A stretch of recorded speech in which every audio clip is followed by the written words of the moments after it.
Hi everyone, it's Michael Wong here. Welcome to my channel and the Facebook page of MEA Consultancy Australia. So this is the second English live we've done since I think September or October I think. And this live video we are watching will cover what the latest migration news and migration policy in Australia. Since October I think we've got the budget announced, and then the budget has already run for a month. So it's interesting to see what the immigration or what the state governments has changed to accommodate the migration policy announced by the Treasurer in October. As usual, before we start the new policy, we would like to share with you some news recently. The first one is on the Skills Select website. As you can see, the invitation round here, the result has been announced, the October result. We can see that on 21st of October 2020, we've got 30 189 visa invitations issued to those who apply for 189 visa. And 80 invitations issued to those who would like to apply for 491 regional state-sponsored or the family sponsor visa. Family sponsor here. The state sponsor visa here is not counted because it's a different scheme, so it's not actually reported in the Skill Select pages. Why there's only 110 invitations issued is only because I think basically it's manually issued. What does that mean is the Department of Home Affairs actually choose whatever occupation or whatever applicants they would like to invite. As you can see here, for both 189 visa and 491 visa, they all invite the minimum points scored for the invitation in this round is 65 points. And the latest date of effect month is actually September for 189 and April for 491 this year. So I strongly believe, or I reasonably believe, the invitation has been issued manually. The immigration choose whatever occupation they want.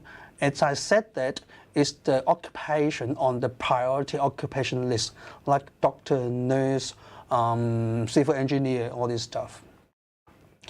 When we go down, we can see that all the popular occupations are not invited in this round, as we can see in the previous few rounds. As what we can tell, because of the COVID-19, the immigration or the Australian government would like to invite those who are on the priority occupation list.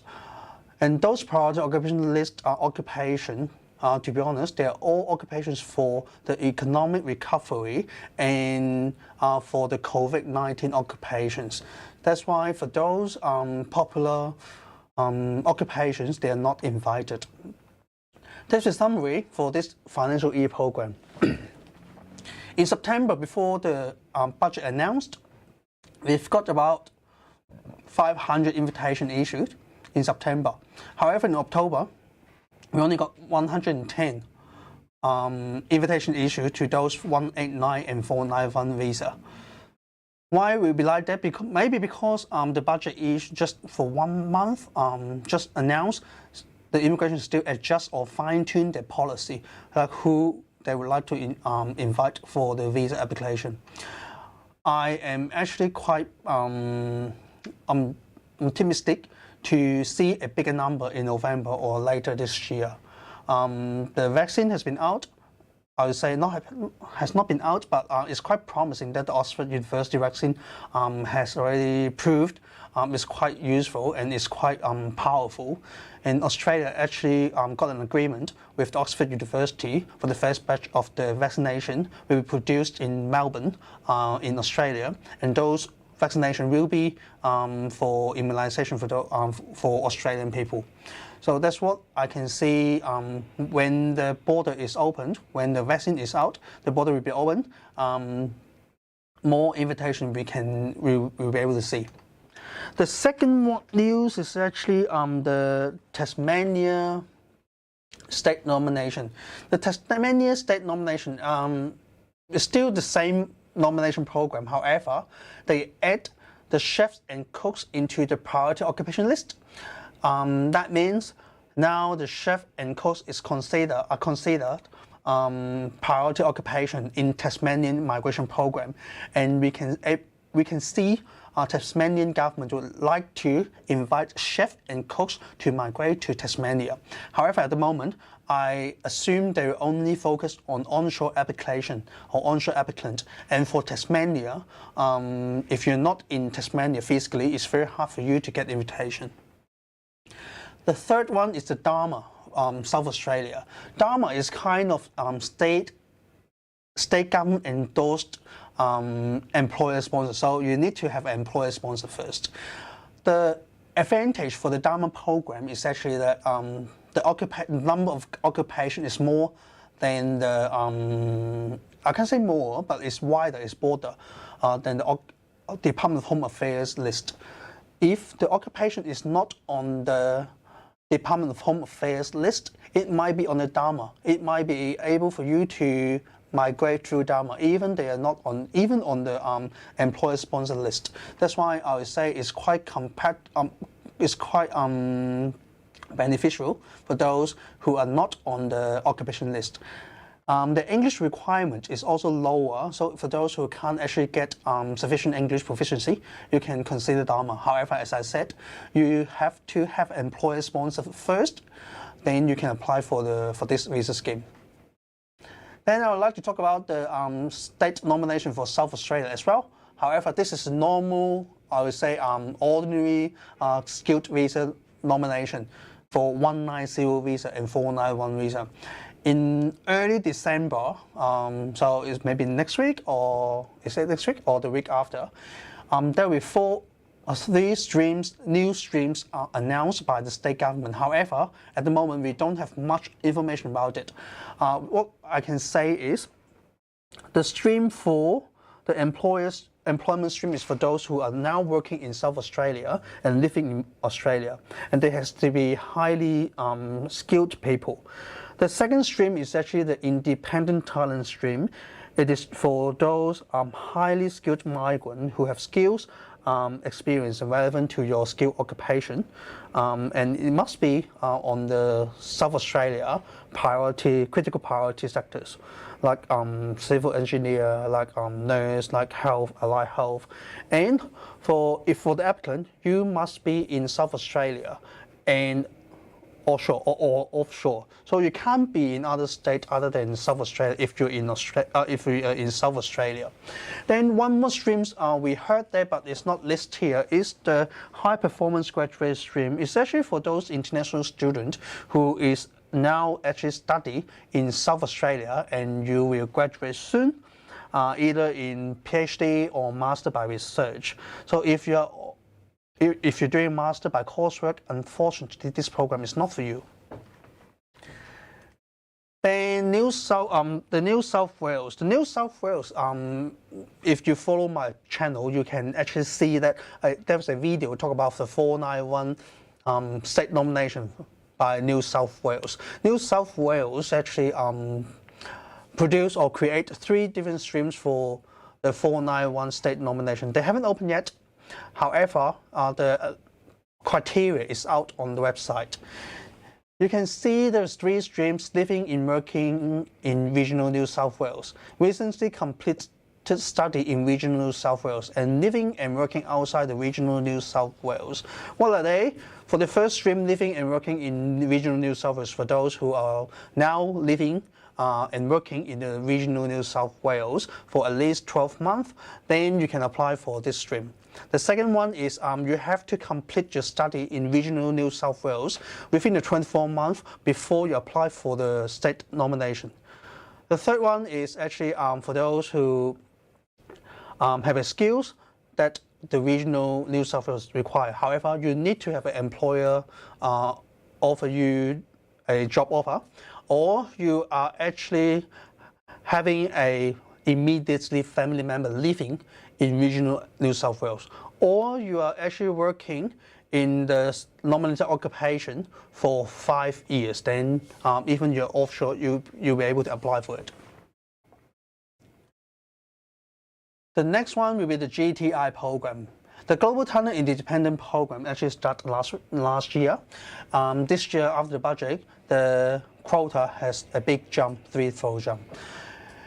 This program is actually targeting people who are in the agricultural technology, cybersecurity, energy and mining technology, fintech, medtech, quantum information, advanced digital, data science, space, and advanced manufacturing sectors. If you're not in these sectors, unfortunately, you are not able to apply for this visa. And you have to demonstrate that you got a very outstanding achievement in your field. Otherwise, you will not be nominated or your visa will be refused. Today, I would like to cover this one because you can see that until the 21st of October, the number of the EOI, so express of interest, lodged by applicants, I can't say it's a lot, but in this program it's quite a lot, to be honest. And you can see that in October, there's only few of them got invited to apply for the visa, and the department actually made some decision, decided not to invite some applicant.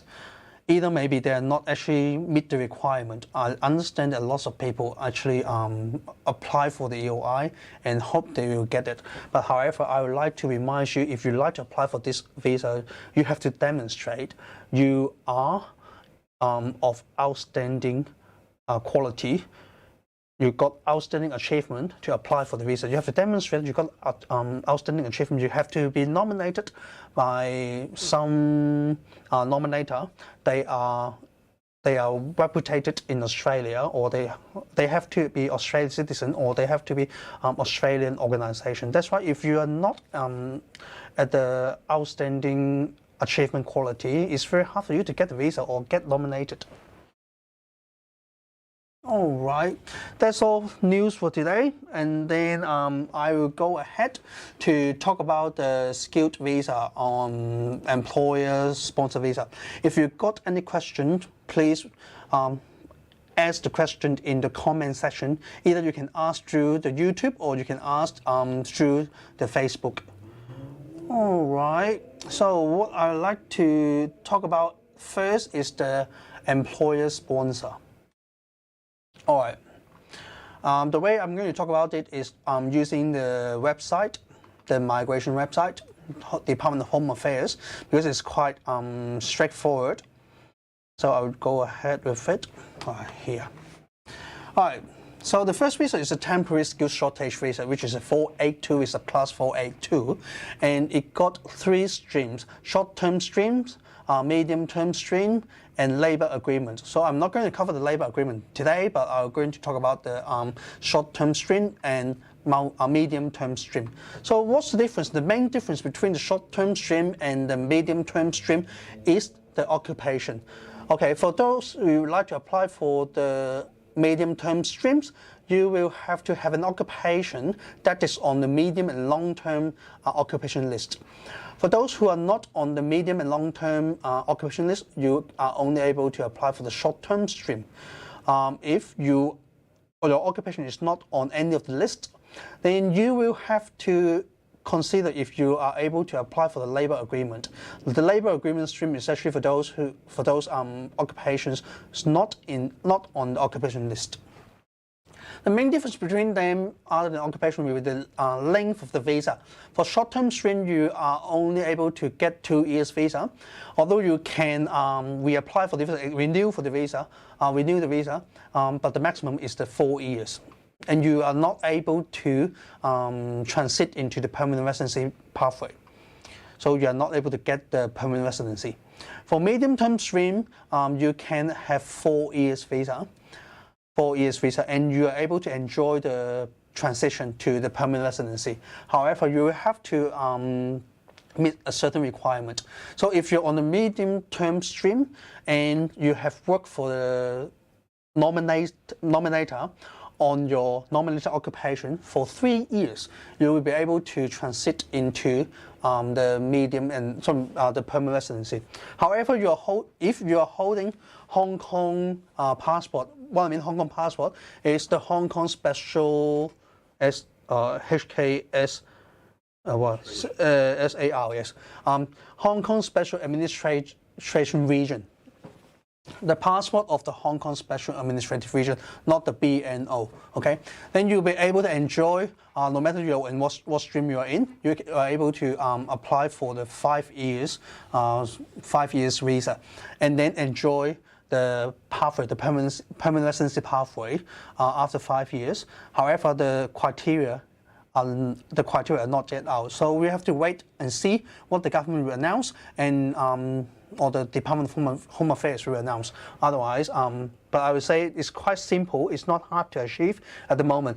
Some in the industry, we've got some discussion. It will be very similar to the 189 independent skilled visa, but however in the New Zealand stream, or for those who are on provisional visa like 489 or 491 visa, it transfer or transit into the permanent residency pathway for at 887 visa or 191 visa. The main criteria will be you have to pass the character test, you have to pass the health test, you will have to have some sort of income that can meet the taxable income criteria. However, I don't know what is the level at the moment. It might be 53,900. It's quite common in the migration regime because for field visas we need to have 53,900 taxable income. That's why I guess it will be similar to that. Otherwise, it will not require you to have a certain occupation. It will not require you to have a point test. All right. The next visa will be the all right, I'll have to find it out here. It's the Subclass 186 visa. All right. The Subclass 186 visa is actually the Employer Nomination Scheme visa. It's a permanent residency. Compared to the 482 visa, which is a temporary visa, 186 visa will require you to have 3 years experience, an occupation, skilled assessment, and a higher level of English to apply for the visa. For the 482 visa, you only need 2 years of experience. You only have like overall 5 IELTS or equivalent English proficiency, and you don't need to have a skill assessment unless you are on a certain occupations and your qualification is not from Australia. So I say the 482 visa will be more generous. For 186 visa, you have to meet a stricter or more criteria. Again, for the 186 visa, for the occupation, you must have an occupation that's on the medium and long-term list. All right, and for the oh, I forget it. Sorry. And then for the English, we talk about it is higher level of English. It's a permanent visa. Of course, it's more expensive compared to the 482 visa. All right, so it's very important. It's an employer-sponsored visa, so you need to have a job offer. An employer has to employ you and make a declaration that they will employ you for at least 2 years. So the requirement for the employer is really important. Not all the employers are eligible to apply for to sponsor an applicant. They have to be operate in Australia actively, and then they will have to prove to immigration the occupation the position is genuine. So they have to prove that the company requires you to fulfill a job position, a job offer in the company.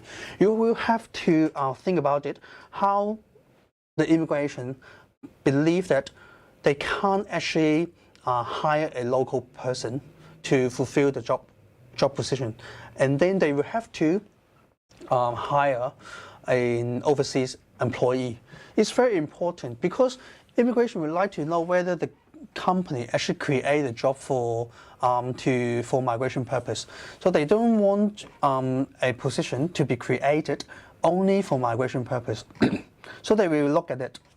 they will see whether this position is newly created, whether the position has been advertised, whether the advertised as a normal position, how the government or how the employer will advertise their job position in, like, let's say, some internet, newspaper, government website.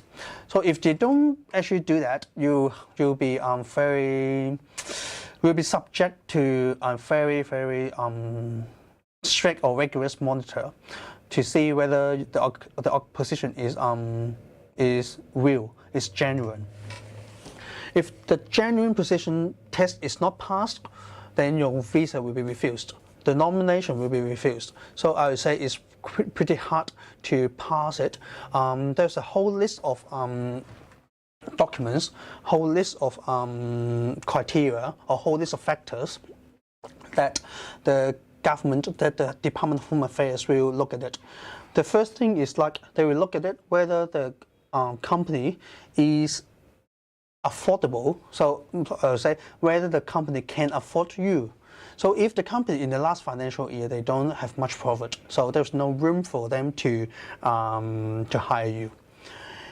If they don't have any money injection in it, so they will have no room for you, no room to hire you. So they will also look at it why they actually create the position, or why they need a person to fulfill the position. For example, if the company staff actually work overtime quite often, then that means that they can't actually hire people in Australia, and that's why the government will believe this position could be genuine. If the company actually create the position newly, they will actually look at it why the company have to create a position. Maybe the company start a new business scope. Maybe the company got more contract. Maybe the company have a new direction of the business. So it's very hard to know. It's very hard to understand. Or sometimes the company outsource some procedures. However, they would like to have it in-house. That's another reason why the company can create a new position. Having that said, even a new company can hire people, can sponsor people. We've got experience that a newly set up company, they hire overseas persons to fulfill their positions in Australia. Maybe they're highly skilled. Maybe it's very hard to find that position with suitable skills level in Australia.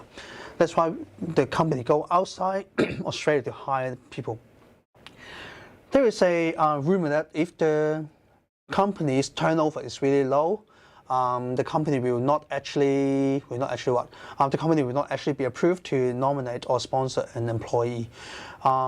This might be true or not.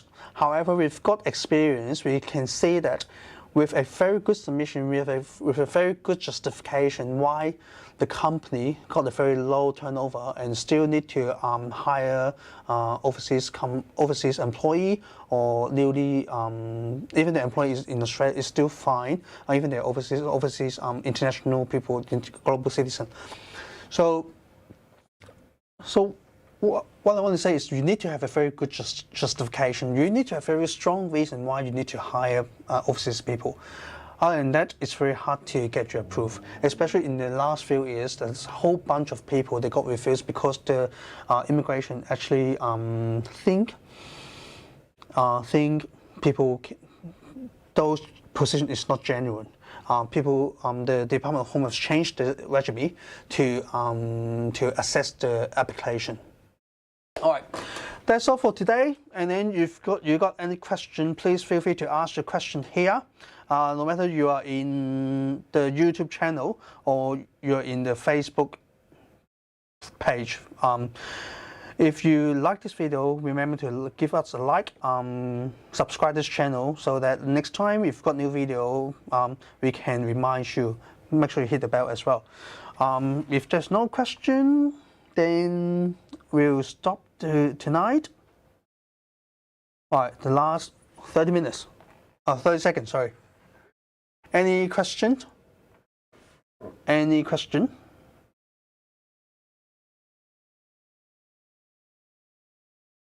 All right, if there's no question, that's all for today. We will have the English live every month. So next month will be December. We will find out a day and then see which day is suitable, and we provide you more news and more updated policy. Hopefully, the state government has already announced the state nomination criteria. Otherwise, we'll have to wait and see until next year. Okay. All right. So see you all today, and then see you next time. Bye bye.